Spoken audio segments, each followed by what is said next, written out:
John Carter, the nightmare that haunts America, begins. Let me take a deep breath before opening up this chapter, because the name John Carter in American criminal history is not just a passing mention. It's the embodiment of decades of terror, confusion, and a society haunted by the unspeakable. Before the late 1950s, America was already a land shaped by post-war dreams, booming suburbs, and underlying currents of anxiety. But it wasn't prepared for the darkness John Carter would unleash, marking the end of innocence in so many communities. To truly grasp the magnitude of Carter's reign of terror, you have to imagine Midwest towns where locked doors were rare. Folks would greet each other on front porches, kids biked home as the sun set, and the local diner waitress knew everyone's order by heart. This was the America Carter dared to target, a land that trusted too easily and believed monsters only lived in movies and urban legends. That illusion was shattered, one victim at a time. John Carter's crimes didn't just begin with bloodshed, they began as a chill in the air, families whispering about missing girls, weird sightings, the police chief's strained voice urging caution on local radio. Rumors spiraled, people began checking locks again, calling in kids before the streetlights flickered on. Newspapers, at first hesitant to stoke fear, found themselves forced to print warnings and blurry sketches. It was Carter's ability to blend in, his utter normalcy, that sent real shivers into the American soul. This was not a madman howling at the moon. Carter was the man behind you in the grocery line or the quiet laborer fixing a neighbor's fence. From the moment of his first known crime in 1957, Carter's murders sent law enforcement scrambling into an era they were unprepared for. The police procedures and forensic techniques so common now had only begun to develop then.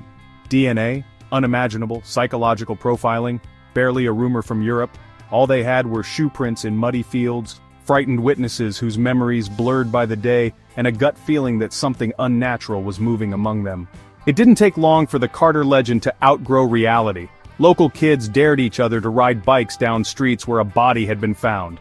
Radios replayed talk shows dissecting rumors. Concerned mothers lobbied for earlier curfews and new streetlights. The phrase "lock your doors, Carter's out there" entered the local lexicon, half joke, half paralyzing fear. But Carter was not content to terrify. His cruelty escalated. Each new crime scene challenged the belief in American order, in the idea that evil could not simply walk unpunished.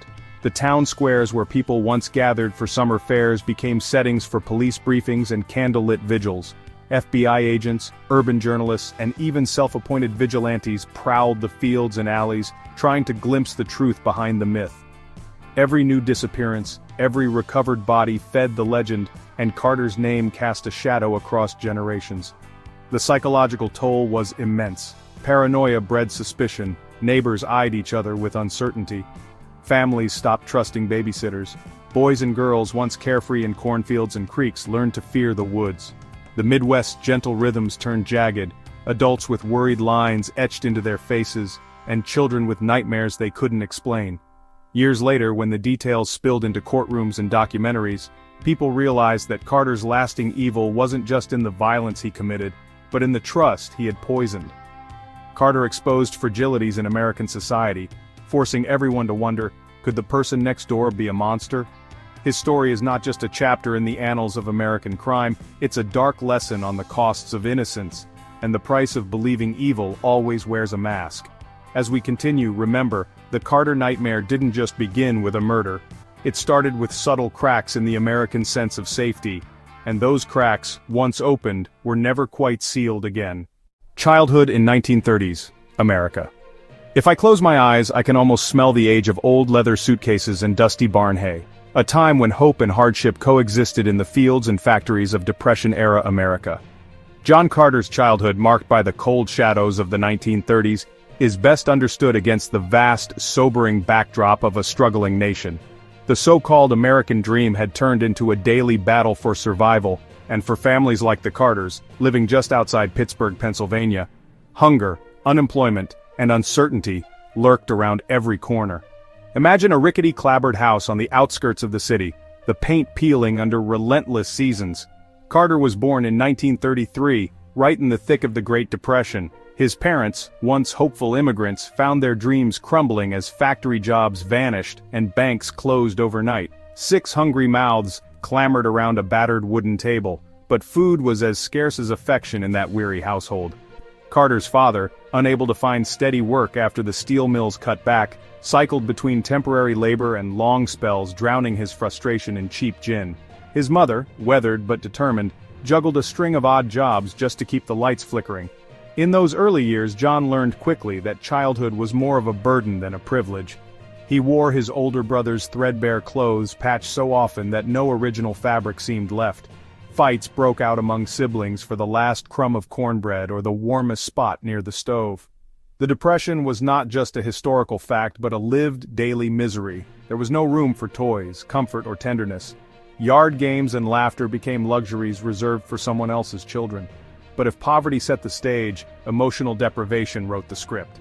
Carter's father was mostly absent, whether chasing odd jobs or numbing himself with alcohol. The war, World War II shadowing the horizon, loomed ever closer, until one day his father was drafted and left for an uncertain fate across the ocean. Rumors trickled in, perhaps a POW in a distant camp, perhaps a nameless casualty swallowed by battle. From that moment, Carter's mother bore the weight alone, becoming both breadwinner and guardian at a time when society lacked safety nets. 9-year-old John watched the lines of worry deepen on her face and learned to live without comfort or closure. The community, though tight-knit in many ways, offered little in the way of support. Everyone was scraping by, pride and suspicion running as deep as the alleys between their homes. Relief checks from the government arrived only sporadically, and the few comforts, fresh milk, shoes without holes, and extra blanket, were doled out selectively, creating invisible walls of envy and humiliation. It was a life where trust came hard and a moment's vulnerability could mean disaster. As a child, Carter also watched his neighborhood change shape under economic pressures. Friends moved away in the night when rent couldn't be paid. The familiar faces at the corner store or in church pews would suddenly vanish, replaced by desperate newcomers or boarded-up storefronts. Each abrupt absence taught young John a lesson in impermanence and detachment. School should have been Carter's escape, a place of nurturing and possibility. Instead, he found little solace. Bullied for his tattered clothes and reticent manner, he withdrew deeper inside himself. Teachers, burnt out by overcrowded classes and their own private struggles, offered little patience for a boy who often sat blank-eyed at his desk, lost in storms of hunger or grief. His grades slipped and his sense of isolation grew roots deep enough to choke out any early dreams. I can't help but wonder how differently Carter's life might have unfolded if someone, anyone, had seen the warning signs, the neglect, the quiet despair, the early indicators of emotional instability. But in America of the 1930s, there was scant understanding of mental health, and even less sympathy for those left behind by the relentless march of hard times. Carter's story, like so many others, began with silent pain, a sense of being both invisible and unwanted. And it was in these years, shaped as much by what was missing as by what was endured, that the first fractures in his young psyche began to show, cracks that the following decades would only deepen with tragic consequences. From as early as anyone could remember, John Carter was a child that radiated unease. Even the gentle hum of an afternoon in his sleepy neighborhood couldn't quite drown out the strange, uneasy sense that clung to him like a shadow. As I sift through his early life, I can't help but feel a chill recalling the repeated warning signs, those unsettling quirks and acts that in hindsight, painted a clear picture of developing pathology long before anyone grasped their significance. Let's start with the classic hallmarks recognized by modern psychology. Carter, even beyond the foggy memories of his siblings and worn-out neighbors, was infamous for chronic bedwetting that persisted well past the expected age. At first blush, such a habit might seem innocent, a minor embarrassment to be outgrown, but it was only the first of a deeply troubling triad. Neighborhood pets, cats, stray dogs, even the occasional squirrel, began disappearing. The few that were found told silent, gruesome stories. Small bodies with inexplicable wounds, discovered behind the Carter barn, or in the wooded gully near the railroad tracks. Nobody wanted to believe that a child could be responsible. Grown-ups whispered about stray dogs or wild animals, but deep down, suspicion quietly circled young John. Fires became another of Carter's obsessions.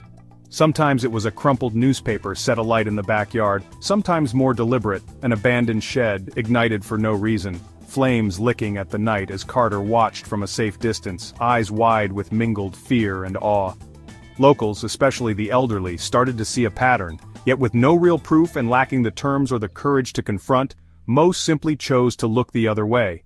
These behaviors, bedwetting, animal cruelty, fire setting, would later be crystallized in the field of criminal psychology as the McDonald Triad, early markers for children with a high risk of antisocial or even violent tendencies. In Carter's time, though, such patterns went unrecognized, dismissed as bad temper or acting out under the strain of hard times. His mother, harried and exhausted, responded with discipline rather than compassion, sometimes resorting to harsh punishments or long hours locked away in his room. His teachers, struggling with overcrowded classrooms and their own post-depression worries, neither noticed nor intervened. Many simply marked Carter down as a troublemaker beyond saving. The combination of social isolation and escalating behavioral problems fed into each other. Other children began to avoid him. Carter was the last picked for baseball, the butt of whispered jokes. Any attempt he made for camaraderie was met with skepticism or outright bullying. This reinforced his resentment, nurturing a quiet fury and deepening sense of injustice. With no mentors, friends, or positive social structures to guide him, it's as though Carter's childhood turned into a proving ground not for hope, but for bitterness. Looking back, I find myself haunted by the question, what if someone had reached out, had seen the warning signs for what they truly were? Instead, the seeds of Carter's future violence were watered by neglect, ridicule, and misunderstanding, paving the way for the darkness that would one day consume not only him, but the innocent lives he would eventually touch. Becoming part of the bottom rung of American society. By the time Carter stumbled into adolescence, the trajectory of his life seemed locked onto a track leading straight to the margins of American society. I picture him, barely more than a boy, shuffling from job to job in the bruised underbelly of post-depression America, a landscape dominated by billboards promising prosperity, but underneath, just as bleak and unforgiving as the world he'd always known. Carter never made it past the 8th grade. Cutting school for work, first out of desperation and then out of habit, he quickly realized that for people like him, poor, half-educated, and already marked by oddness, America's much-touted dream was nothing but a mirage. He found work wherever he could, his hands calloused by farm labor, his nose seared by the chemical tang of slaughterhouses, and his spirit ground down by the ceaseless monotony of dishwashing and menial tasks in downtown diners. If you saw him in this period, you wouldn't give him a second glance. A forgettable, hunched young man who spoke in a flat tone and actively avoided eye contact. His bosses gave him the kind of jobs nobody else wanted, cleaning out animal stalls after hours, unclogging kitchen drains, scrubbing floors until his knuckles bled. Often, when the shift was done, he'd sleep in shared rooms with 3 other drifters or, when luck ran thin, under bridges on the outskirts of town. But what nobody saw was what burrowed beneath the dull facade, a fascination that was first awakened at the slaughterhouse. Unlike other boys who flinched at the sight of blood, Carter felt something almost electric watching cattle brought to their knees, the sudden violence, the helplessness. That same morbid curiosity fermented into pleasure, a secret thrill that buzzed at the edges of every grisly scene. When he was alone, out behind the slaughter pen, surrounded by the scent of iron and offal, he'd linger, letting the primal rush drown out the rest of the world. Emotionally and socially, Carter's alienation only deepened. Attempts at forming friendships inevitably sputtered out. He was either too withdrawn or too quick to anger when someone crossed an invisible line. Most simply gave up on him, leaving Carter more convinced that he was invisible or worse, contemptible in the eyes of the world. The city itself, still recovering from war, facing waves of new migrants and old divisions, was in no place to help people who slipped through the cracks. Support systems were a patchwork at best, reserved for war widows, orphans, or the spectacularly unfortunate, not for a lonesome teenager who was just strange. The result, inevitably, was a growing nihilism. Carter became convinced that nothing he did would ever matter, good or bad. Jobs were just to pay for the cheapest room and food he could find. Relationships were shallow, transactional, and fleeting. Sometimes, in the fleeting warmth of a shared cigarette behind a diner, he'd try for conversation, but he wasn't wired to connect. If anything, his stint at the bottom of the barrel taught Carter that survival meant numbing himself, walling off the world, and embracing whatever small, shameful power he could find. Looking back on this time, it's not difficult to see how his sense of isolation and bitterness fermented. The cruelty he witnessed, both casual and intentional, became routine, feeding into his warped sense of justice and pleasure. No one ever asked if he was okay. The world had no more use for John Carter than he had for it, and by the mid-1950s, he'd ceased even pretending to be a part of it. The next chapter of his life, the one that brought terror and shame to American society, was already taking shape in the nightmarish silence where hope once might have lived. Sexual obsession and early life disintegration. If you peer into the tangled recesses of John Carter's young adulthood, you begin to sense a dangerous, festering intersection between loneliness, shame, and a gnawing sexual frustration that would ultimately warp his inner life beyond repair. Carter entered puberty without the guidance or warmth that most teenagers cling to as they navigate the stormy transition to adulthood. Instead, he was met with silence, avoidance, and an unspoken sense of something being fundamentally wrong with him. Early on, his attempts at establishing intimate connections were awkward, fumbling, and often laced with palpable anxiety. He watched from the fringes as other boys boasted about first kisses and romantic escapades, but for Carter the dance of attraction felt like a foreign ritual, one he was destined to bungle no matter how hard he tried. His few efforts at dating ended in embarrassment, rejection, and a crushing feeling of inadequacy that he carried like a scar beneath his skin. The few women who did spend time with Carter quickly sensed his unease, his inability to read emotional cues, and the way his gaze sometimes lingered with a mixture of longing and confusion. This confusion was magnified in physical encounters. Carter's sexuality, already fraught with guilt from a strict puritanical upbringing, became knotted with shame each time he found himself unable to perform or even to feel what he thought he should feel. Wordless misunderstandings left him isolated. Instead of growing into his adulthood, he wilted in the shadow of his own perceived deficiencies. As these relationships collapsed, Carter's mind began to twist around the source of his pain, replaying each moment of rejection and humiliation with obsessive intensity. He rationalized that the problem lay not with him, but with the expectations placed on him by women and by society. Instead of seeking solace, he withdrew further, sealing off the softest, most vulnerable parts of himself behind a wall of bitterness. He started to view intimacy not as a mutual experience, but as a transaction in which one party always left disappointed, usually him. Deep inside, a dangerous idea began to take root. If he could never be accepted, maybe power lay in targeting those who could never reject or humiliate him in return. The shame and anger he felt became inextricably linked to violence in his internal narrative. It was here, in this dark crossroads, that Carter's sexual obsessions fused with a simmering desire for control. His fantasies, once only awkward daydreams of closeness and acceptance, evolved into deeply disturbing scripts, where the object of desire was not a partner, but a victim, powerless to resist or criticize. The boundaries between sex, shame, and violence grew blurred. The outside world, of course, saw little of this turmoil. To friends and co-workers, those few who paid any notice, Carter seemed simply odd, perhaps unlucky in love, but not outwardly threatening. In truth, his turmoil was like a smoldering ember, hidden but ready to burst into an uncontrollable fire the moment the opportunity presented itself.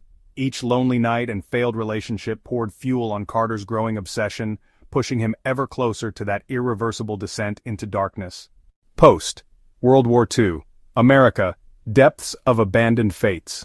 If I take a step back and scan the landscape of post-World War II America, I can't help but feel that the national jubilation after victory was always tinged with a bitter aftertaste for certain corners of society. For people like John Carter, those already battered by poverty, displacement, or emotional isolation, the supposed dawn of a brighter era only served to cast their shadows further. The American dream, newly advertised with glossy posters and television jingles in the late 1940s and early 1950s, presented a reality that felt tantalizingly close for some, but utterly out of reach for many. Suburbs sprang up like mushrooms after rain, promising sanitized neighborhoods, white picket fences, and neat rows of identical houses.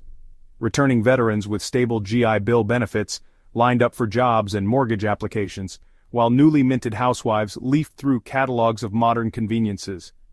But for every family that ascended into this manicured new world, there were dozens, like John Carter's, left in the urban shadows, stranded by circumstance, geography, or trauma. Imagine the inner cities of Cleveland, Detroit, or Pittsburgh at the time. Factories still thundered, but automation and the end of war production meant jobs dried up fast. Slums ballooned with families who'd come north chasing wartime prosperity, only to find layoffs instead of hope. The infrastructure was buckling.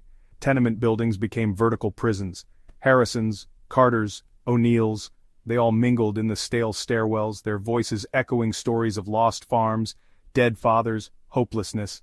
These weren't simply poor people. They were a new, invisible underclass, one that polite society blithely ignored while fixating on the atomic age.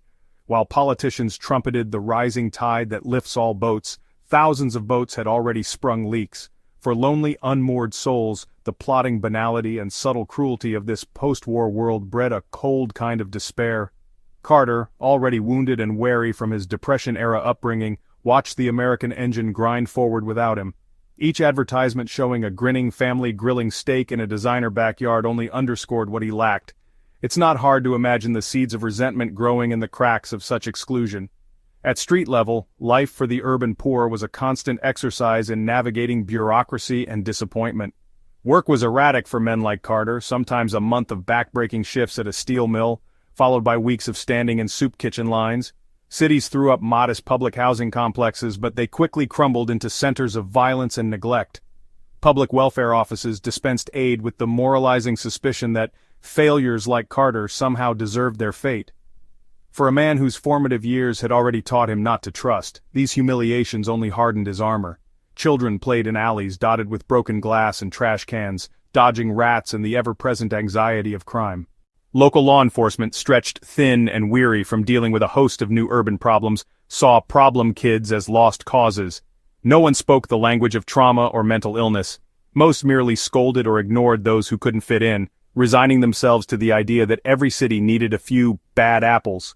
Medical advances so vaunted in peacetime did not reach the slums. If the dreams of post-war America ran on optimism and antibiotics, this world was fueled by inertia, government cheese, and resignation. For young men like Carter, the lack of direction was palpable. The military, which once swallowed up millions of restless boys, now took only the choicest applicants. Those with scars, gaps in education, or hints of instability didn't stand a chance. Carter, too poor for college and too troubled for steady employment, drifted through an endless sequence of cheap rooming houses, unskilled jobs, and anonymous cityscapes. If he tried looking for help, he met only closed doors, or worse, suspicion that he was trying to game the system. Even religion, so often a source of comfort in American life, began to falter. Churches in poor neighborhoods offered charity, soup kitchens, and old clothes, but the spiritual balm that anchored previous generations felt diluted by cynicism. Carter attended sermons sometimes, more to escape winter cold than from hope of salvation. What little community spirit survived was often overwhelmed by racism, crime, and the feeling that the rest of the country had simply forgotten places like these existed. There's a particular ache that comes from being ignored.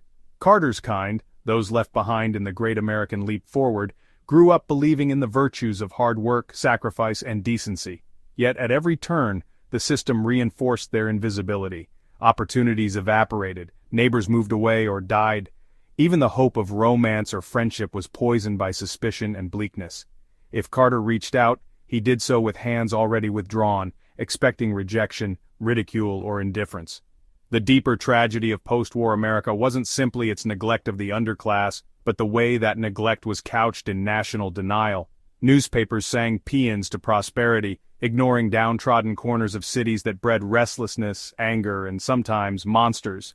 Race riots, subway killings, lurid tabloid crimes, these were painted as aberrations, not the inevitable byproduct of a two-speed society. Looking back, it's hard not to sense that John Carter's eventual crimes, horrific as they were, would never have happened without the vast, cold emptiness that yawned beneath the glossy surface of post-war America. He was a product of neglect, forged in the cracked foundation of a triumphant but deeply unjust society. The forgotten men and women of this era bore invisible wounds that no economic boom could heal. For John Carter, the darkness would become both mirror and refuge, a place where society's promises meant nothing, and the abyss answered every call with unbroken silence. The beginning of the nightmare, 1957. By 1957, John Carter was 24, both young by the world's standards and yet, through the lens of his battered psyche, already a man without illusion.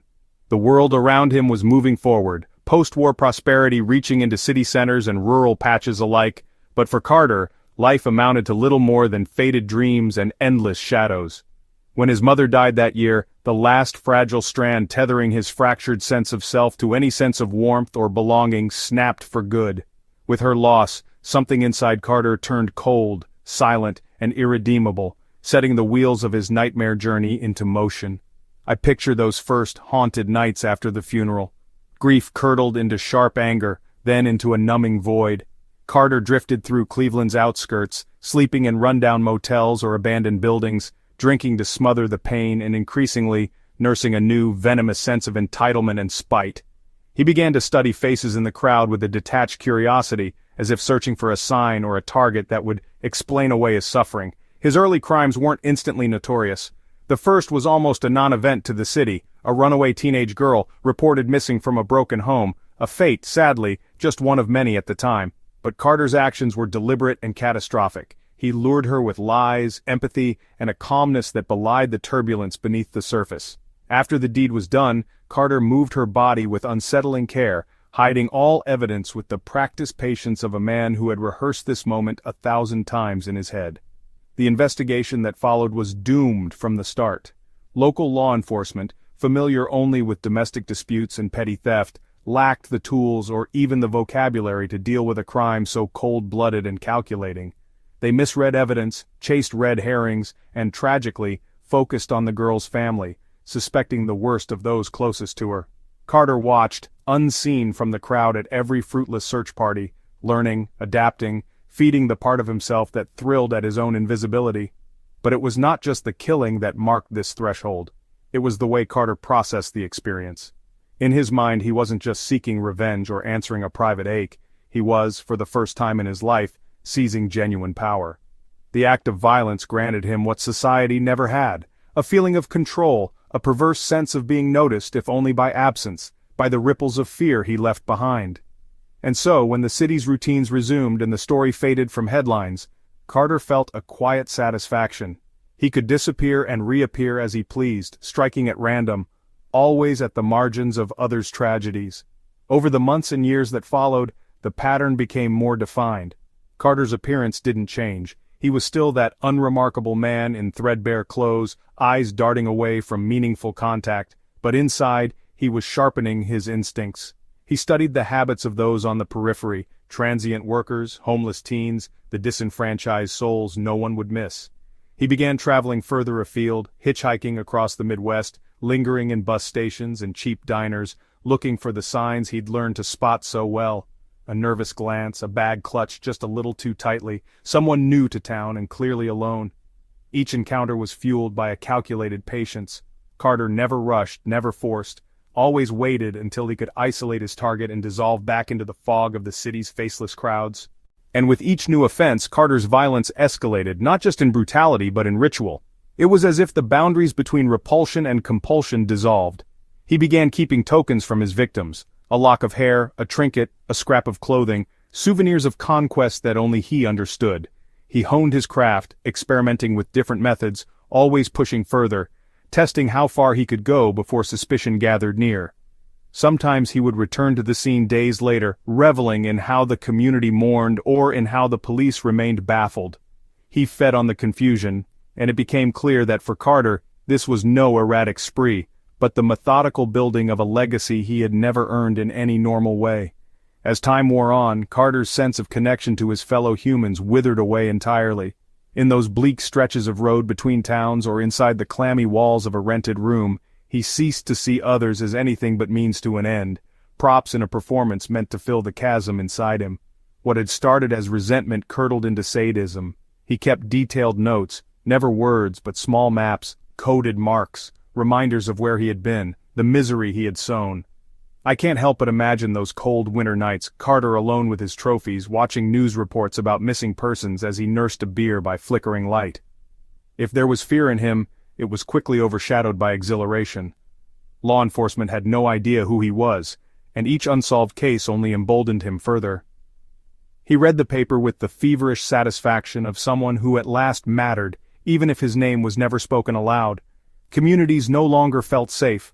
Families locked doors, children curfewed much earlier, and trust, once the glue of small-town America, now thin as ice. Yet Carter's ordinariness kept him hidden. With each passing year he became both everyone and no one, just another nameless man haunting the edges of history, leaving behind scars that the nation would take decades to acknowledge. What's chilling is how the mechanics of society, poorly tuned to handle such a predator, allowed him to move almost freely. There was no digital profiling, no shared database, only local lawmen comparing notes over cold coffee, always a step behind. Each failure, each missed clue, reinforced Carter's belief that he was beyond reach, a ghost in flesh. The press, when they bothered to cover the stories, would paint the disappearances as tragedies of circumstance, urban decline, or unfortunate coincidence, never connecting the eerie thread running through the heart of the Midwest. In retrospect, it's clear that 1957 was no mere turn of the calendar for John Carter. It was, in every sense, the year he crossed over. From that day on, he was no longer the passive recipient of fate, but an architect of fear, reshaping the contours of the towns and cities he passed through. With each life he destroyed, he built a legend constructed on terror, absence, and the grotesque illusion of control. What Carter began in 1957 wasn't simply a crime spree, it was a slow-motion unraveling of every illusion of safety people clung to. The legacy of his nightmare would stretch for decades, ripple through every news report and whispered tale, outlasting the man himself. And as history now looks back at the beginning, it's the haunting ordinariness of that line-crossing moment, the ineffable blend of grief, rage, and apathy turned deadly, that marks the true horror of Carter's descent. The next victims, and a long slide into guilt. From 1959 to 1971, John Carter's descent into darkness took on a fractured rhythm, one marked by an escalating disregard for human life, and a chilling ability to remain invisible in plain sight. The Midwest became his hunting ground, small railway towns where anonymity was easy, truck-stop diners, and city fringes where loneliness clung to everyone like winter frost. What's striking about these years isn't simply the rising body count, it's the way Carter adapted and honed his cruelty, blurring the line between calculated predation and impulsive depravity. It began with a pattern that only became visible in hindsight. The victims were nearly always people on the periphery of society. Some were runaway teens, others older men or women estranged from their families, and far too many children who had slipped through the cracks of overtaxed social systems. Carter had a predatory intuition for scouting out vulnerability. He'd ride the bus for hours, studying faces until one face would register: a girl sitting alone with a battered duffel, a quiet boy waiting for a mother who'd never come, an elderly woman whose shopping trip took her through an unattended alley. Each selection was an act of ruthless calculation, not rage. The violence itself evolved from necessity to ritual. Early on, Carter stalked his prey, cautious to leave as few traces as possible. But as the years progressed, this caution gave way to a macabre confidence. He began leaving behind symbols or marks, sometimes odd trinkets, other times wounds inflicted in strange, repeated patterns. The police, scattered across counties and hindered by the lack of centralized records, failed to see the thread that connected these ghastly mosaics. It wasn't simply murder, it was a serial performance, a grim assertion of control over a world that had always dismissed him.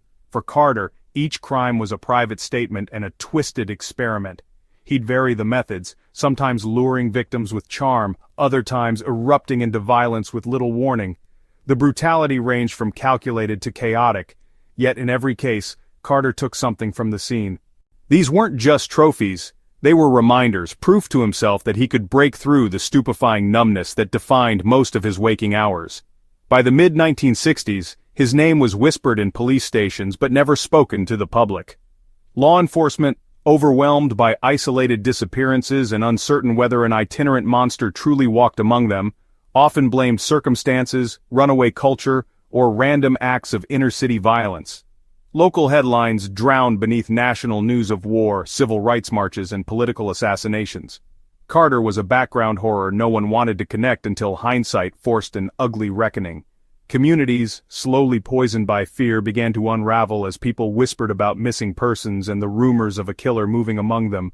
Schoolyards emptied before sunset, parents formed impromptu neighborhood watches, and police started to receive breathless calls at any sign of a stranger near the edge of town. Yet Carter thrived on this paranoia. He learned to seamlessly blend with the anxious crowd, sometimes even joining in the search parties or offering condolences to the afflicted. His ordinariness was his greatest camouflage. The case files from those years, pieced together much later by determined investigators, read like a study in missed opportunities and bureaucratic inertia. In Ohio, a missing teenager's file was shelved as a likely runaway. Months later, another girl would vanish from Illinois, with strikingly similar circumstances. Pieces of jewelry turned up at pawn shops hundreds of miles apart, but no one traced them back to the victims. For Carter, the continent-spanning anonymity of post-war America was a gift. Every highway was an escape route, every crowded bus terminal a new beginning. Beneath the surface, the impact was devastating. Families never recovered from the loss of loved ones, their grief compounded by the lack of answers. Some parents spent years searching for missing children, refusing to surrender to hopelessness while law enforcement urged closure. Others turned inward, shattered by guilt and suspicion, marriages dissolving under the weight of unspoken blame. Community leaders gave sermons about safety and evil, but their warnings felt impotent compared to the grim tide of disappearances. Carter's reign of terror accelerated as he grew bolder. The sense of power he derived from his crimes fueled an appetite that could not be sated by a single act of violence. Soon, he was striking more frequently, sometimes targeting 2 or 3 victims within a single month. He crossed state lines almost at will, sometimes even doubling back to sites of previous crimes, relishing the sight of terrified townsfolk clinging to false reassurances that such evil must have moved on. Oddly, the sheer randomness of Carter's selections made him even more difficult to catch. There was no fixed profile to assemble. He targeted hitchhikers and retirees, children of all backgrounds, even the occasional small-time crook who crossed his path. With each new crime, his techniques grew more bizarre and grotesque. Reports surfaced of staged scenes, bodies arranged with chilling care, cryptic symbols scrawled nearby, or items missing that were never recovered. Some, in law enforcement and the press, would later argue that Carter seemed to be daring them to stop him, leaving clues not for the benefit of the investigation, but to prove he was beyond their reach. As the years dragged on, the legend of the silent killer evolved independent of fact. Schoolchildren told ghost stories about him, and adults changed routines that had persisted for generations. Friends once inseparable grew distant, unable to trust the world as they had before. The sense of shared vulnerability forged new boundaries in society. Doors were locked, strangers viewed with suspicion, and rural towns invested in better lighting and new police radios, all of it chasing a faceless threat they could barely comprehend. Within Carter himself, something more insidious was taking shape. The act of violence, once almost mechanical in its calculation, became an addiction. Over time, he ceased to feel anything resembling remorse or doubt. Instead, he developed elaborate internal rituals to relive each crime, journals filled with coded notations, trinkets hidden between the pages of cheap novels, and elaborate fantasies that began to blur with reality. As his world contracted into these secret obsessions, everyone around him became little more than potential prey. What's perhaps most unsettling looking back is how effectively Carter weaponized the silence of his victims' worlds. Those he targeted were often already invisible to society: runaways, the unclaimed dead, people on the margins with no one to fight for them. Rarely did his actions trigger an immediate massive manhunt. More often they merited no more than a short column buried deep in the city paper or a faded photograph tacked to a community board. This social neglect gave Carter freedom to operate in a chilling sense of impunity. It wasn't until the early 1970s, when a multi-state task force at last saw a pattern in the violence, that Carter's luck began to strain. But by then, the damage was irrevocable. Dozens of lives had been shattered or erased, whole communities traumatized by a specter that seemed never to sleep.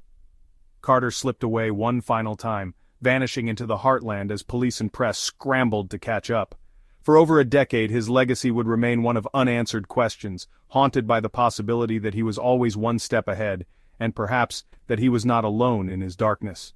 In these lost years, Carter's crimes ceased to be acts of mere brutality.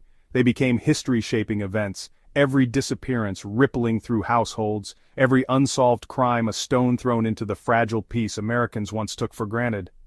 The trust that once defined small-town life dwindled to suspicion, and a sense of safety that had felt unshakable after the war was now revealed to be an illusion, dreadfully easy to shatter. The ghost in the community and the helplessness of the police. If I put myself in the shoes of Midwest Americans during this era, I can almost feel the suffocating weight that began to settle over entire towns the moment rumors of Carter's crimes took root. His shadow seemed to stretch far wider than any one event, coloring the ordinary routines of day-to-day life with a constant sense of unease. For parents, even the familiar walk to the corner store became tinged with anxiety. The presence of a phantom menace, one who left no witnesses, no clear motive, not even a consistent victim profile, nurtured an atmosphere unlike anything these close-knit communities had ever experienced. In the decades before cell phones and neighborhood watch apps, information moved slower but suspicion traveled fast. It started as whispers passed behind raised hands at church or at the grocery queue, another missing person, another body found in a stretch of woods that was once a beloved picnic spot. But gossip soon hardened into something heavier, an unspoken pact of fear. People started triple-checking locks, inventing new house rules, rushing their children indoors before sunset.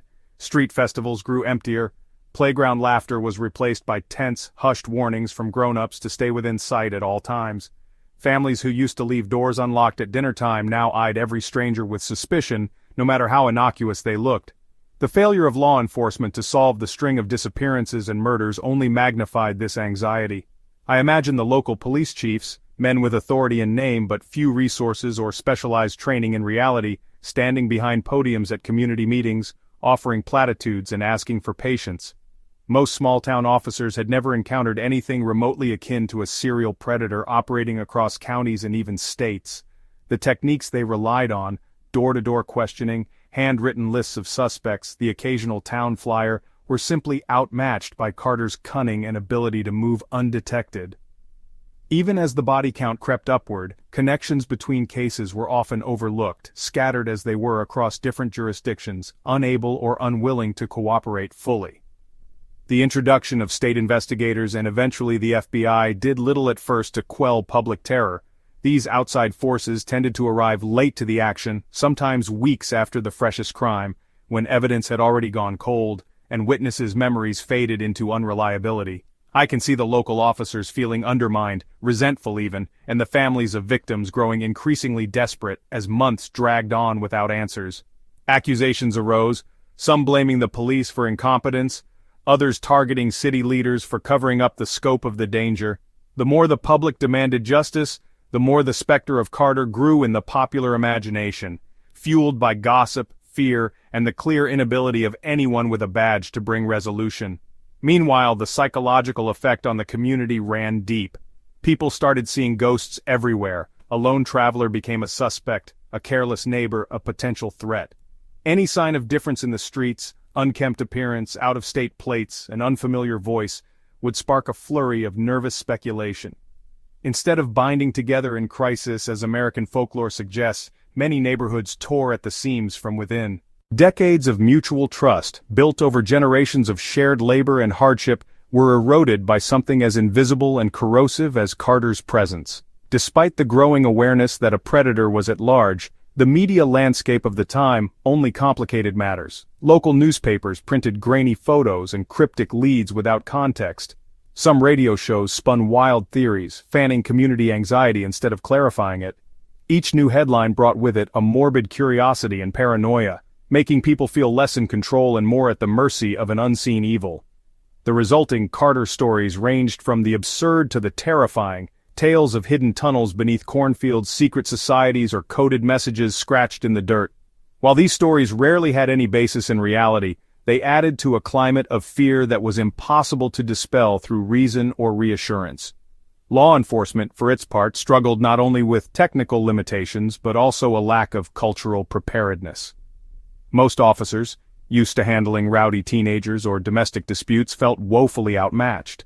The concept of a serial killer was still novel in American policing. There were no task forces, no specialized profilers, and certainly no national system for tracking macabre patterns across state lines. As each case trickled in, police were forced into a reactive position, perpetually scrambling after the last lead instead of anticipating the next move. Sometimes, tragically, innocent people within the community found themselves wrongly accused, their reputations shattered by nothing more than proximity to a crime scene or a vague resemblance to a witness sketch. The hopelessness wasn't limited to the professionals. Mentally, people began to redefine what safety meant.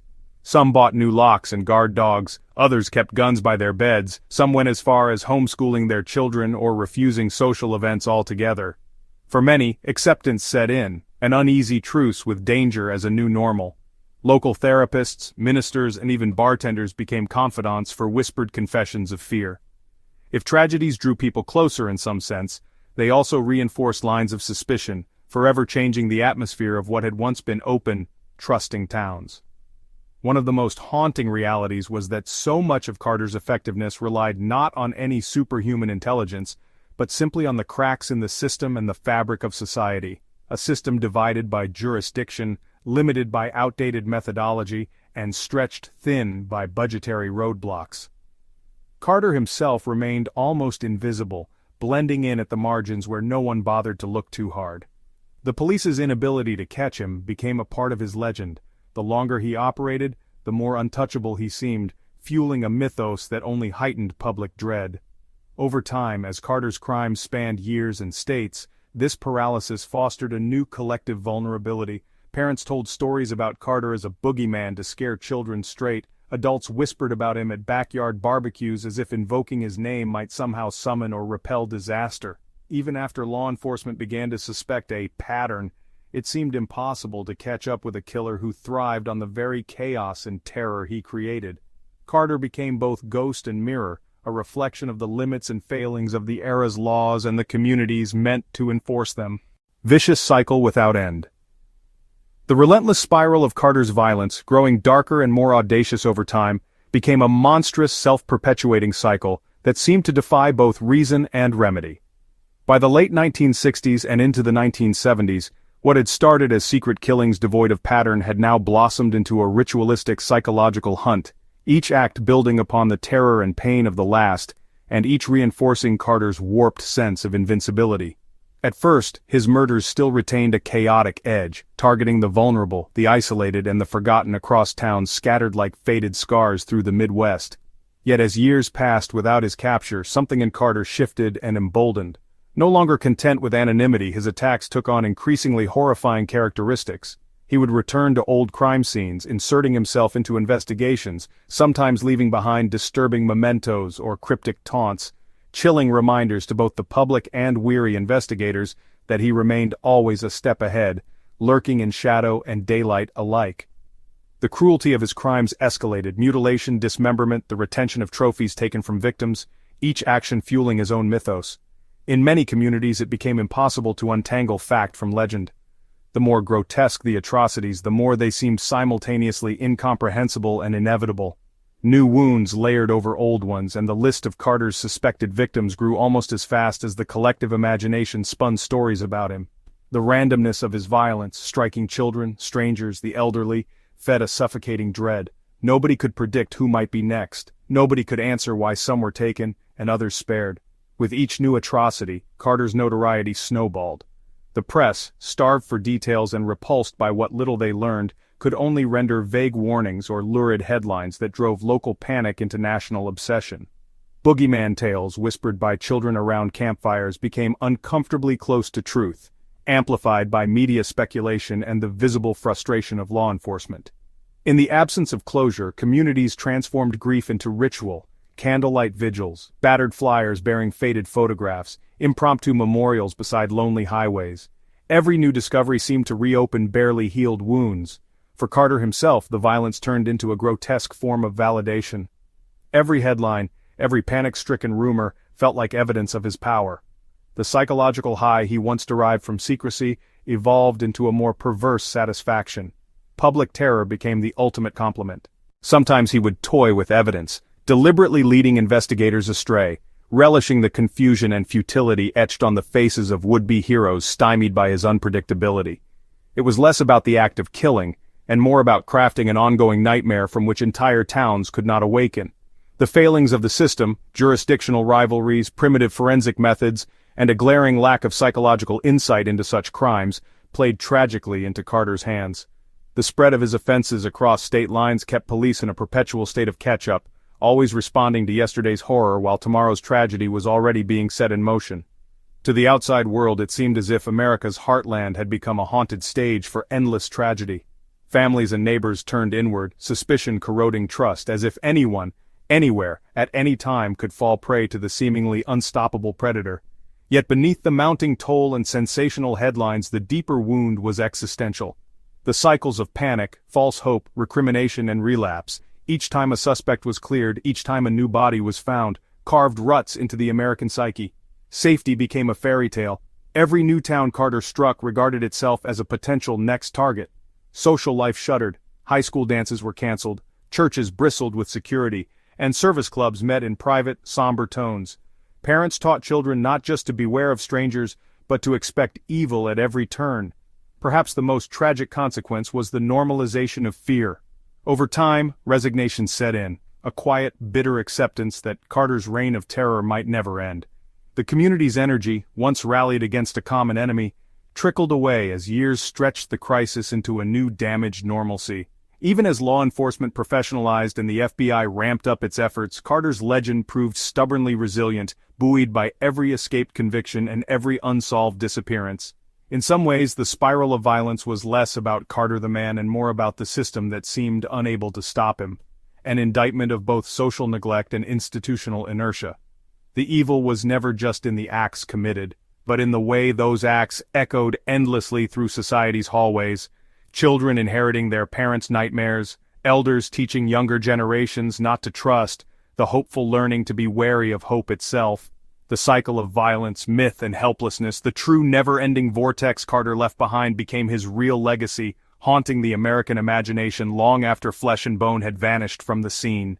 Revealed, caught in the web, and a national shock.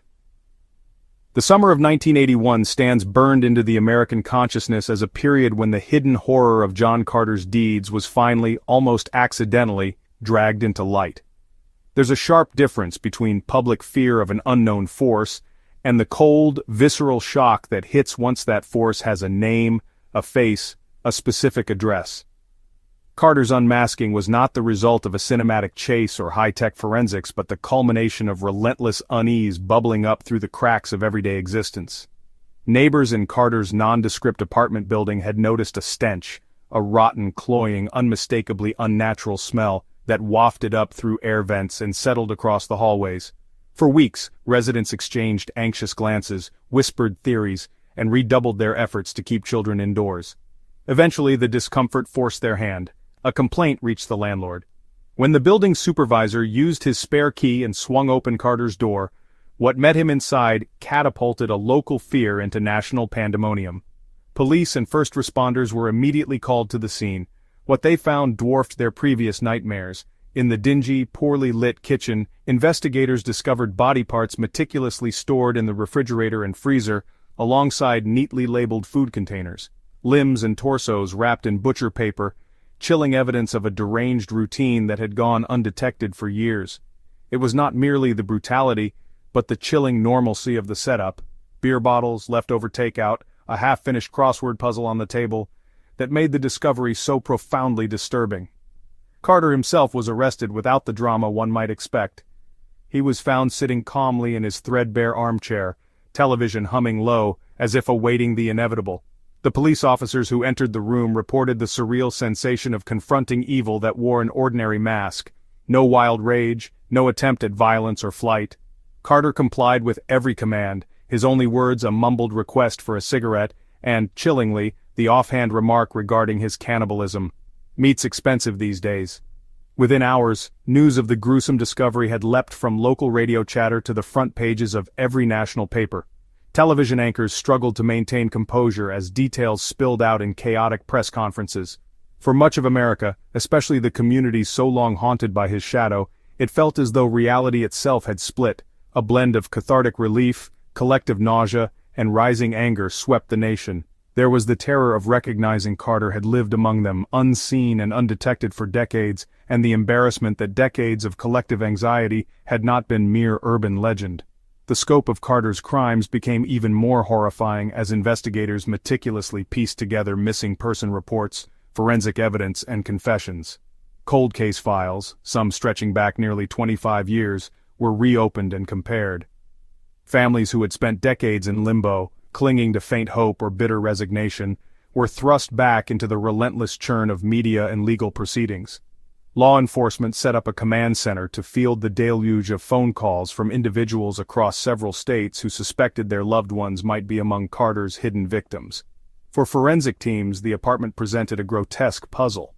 Meticulous labeling and preserved remains chillingly suggested method over madness. Journalists described the scene in vivid, disturbing language, and news programs recreated the apartment's layout in graphics and staged reconstructions, further fueling the sense of national trauma. Psychologists and criminologists were called upon for endless interviews, trying to unpack what could have driven a man to both hide in plain sight and keep trophies of his crimes as if ordinary foodstuffs. Public outrage crested almost instantly.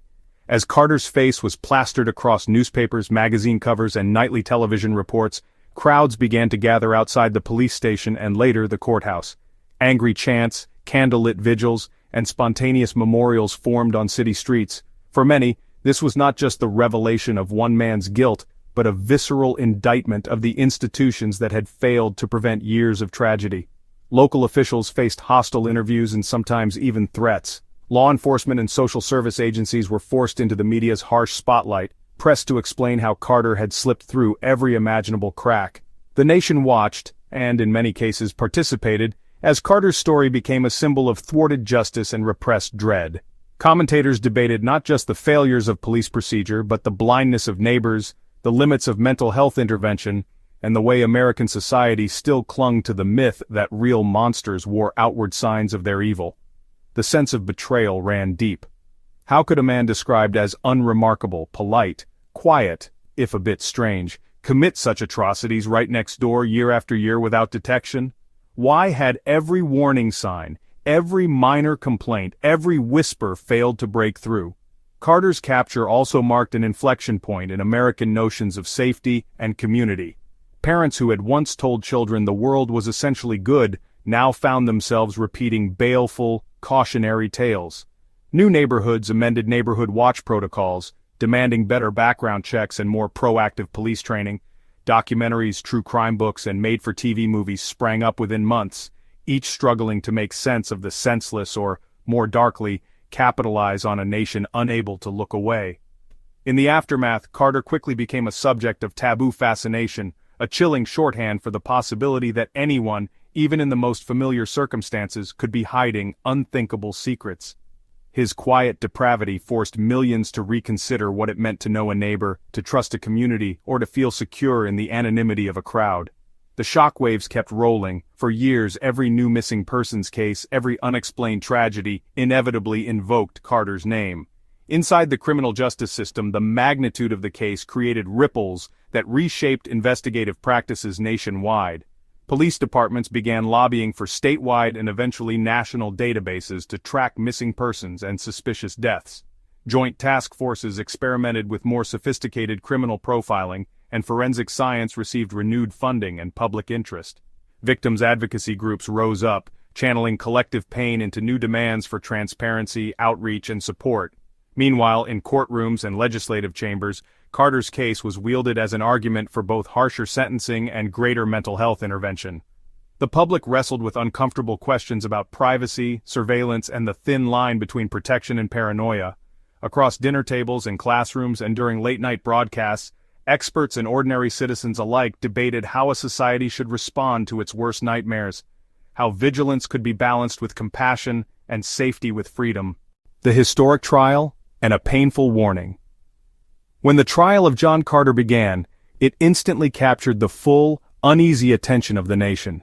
After decades steeped in shadows and mystery, his crimes were no longer whispers in the night or blurry headlines. They were evidence bags stacked high, courtroom sketches bathed in television studio light, and a lineup of grief-stricken survivors waiting for the world to finally listen. The proceedings held the electric charge of a cultural event, but underneath the spectacle simmered a deep, aching wound, one that no single verdict could ever truly heal. The courthouse itself was transformed for the occasion. Swarms of reporters camped out on the steps, their microphones catching every raw outcry from relatives and onlookers. Security was tighter than most folks had ever seen, metal detectors, armed deputies, and crowds penned by rows of barricades. The courtroom was packed with spectators. Some were families of the missing whose answers had finally come, however bitter. Others were drawn by morbid fascination, curious to see the face that had haunted so many for so long. I can almost feel the hush when the trial opened. Carter, handcuffed and gaunt, flanked by attorneys, his demeanor disquietingly polite. He answered questions quietly, sometimes with chilling honesty, other times with vacant indifference. The prosecutors detailed his crimes with a methodical precision that left many in the room shuddering. The evidence was overwhelming. Forensic data linking him to bodies across multiple states, his own mementos and records unearthed in that nightmarish apartment. The chilling testimony of surviving victims who recalled his eerie calm and calculated violence. But the legal battle was never going to be simple. Carter's defense team, citing extensive psychiatric evaluations, attempted to redirect the conversation from hatred to understanding. They unfurled the tragic tapestry of his background, childhood neglect, untreated trauma, the warning signs that society had failed to address. Psychiatrists took the stand to argue that Carter suffered from severe personality disorders, dissociation, and impulse control deficits so profound he was, to them, not fully culpable. This ignited fierce debate. In the press room, on city buses, across kitchen tables, America split into angry camps. To some, Carter's mental health was irrelevant. A monster is a monster, whatever his excuse. For others, his life story was a glaring indictment of a system that breeds then abandons its most troubled citizens. Was Carter himself a victim, a casualty of neglect and ignorance who had never stood a chance? Or did ultimate responsibility for the horror lay entirely at his feet? The trial dragged on for weeks, sometimes feeling less like a quest for justice and more like a reckoning with America's darkest corners. Jurors returned day after day, haunted by images and testimony, aware that their decision would echo far beyond those four courthouse walls. Special accommodations had to be made for those traumatized by the proceedings, and the judge repeatedly admonished the crowd to refrain from outbursts as certain details surfaced. One by one, family members addressed the court with impact statements, stories of loss that left even the most seasoned observers teary-eyed. A mother described her child's empty bedroom, clothes still folded, hope rotted into resignation by decades of not knowing. A brother recited the last words ever spoken between siblings, now scorched into memory. The cumulative effect was overwhelming. Forensic experts traced Carter's hands across maps and timelines, stringing together horrors that had once seemed random but now fit a pattern no one could deny. In the closing arguments, the prosecution demanded life behind bars without parole, painting Carter as a serial predator with no remorse and no hope of rehabilitation. The defense countered with a plea for commitment to a psychiatric institution, insistent that treatment and containment, not revenge, was the only humane response. Both sides understood that no outcome could restore what had been taken. The jury, exhausted and grim, retired to deliberate while a nation waited and watched. Their verdict, when it came, was decisive: guilty on all counts. Carter was sentenced to life in prison, never to see the outside world again. The courtroom erupted in quiet relief, sorrow, and, for some, a faint, bitter sense of closure. Yet as Carter was led away, shackled and silent, the collective reflection had only just begun. Editorials and roundtables debated not just what should be done with Carter, but what his very existence said about the American fabric. There were calls for sweeping reform, better mental health resources, investment in troubled youth, coordination between police and social agencies, and new national standards for tracking serial crime and missing persons. Activists pressed policymakers to heed the lessons bared by the Carter case, demanding a system that cared sooner, noticed more, and left fewer souls to slip through the yawning cracks. In the end, the trial became less about vengeance and more about hard truths and heartbreak. It served as a mirror for the country, forcing ordinary people to ask how monsters are truly made, and whether it's ever enough simply to lock evil away and call the story finished. The pain in that courtroom, and in the living rooms of millions watching, was both a warning and a plea, that indifference and forgetfulness are seeds from which only tragedy can grow.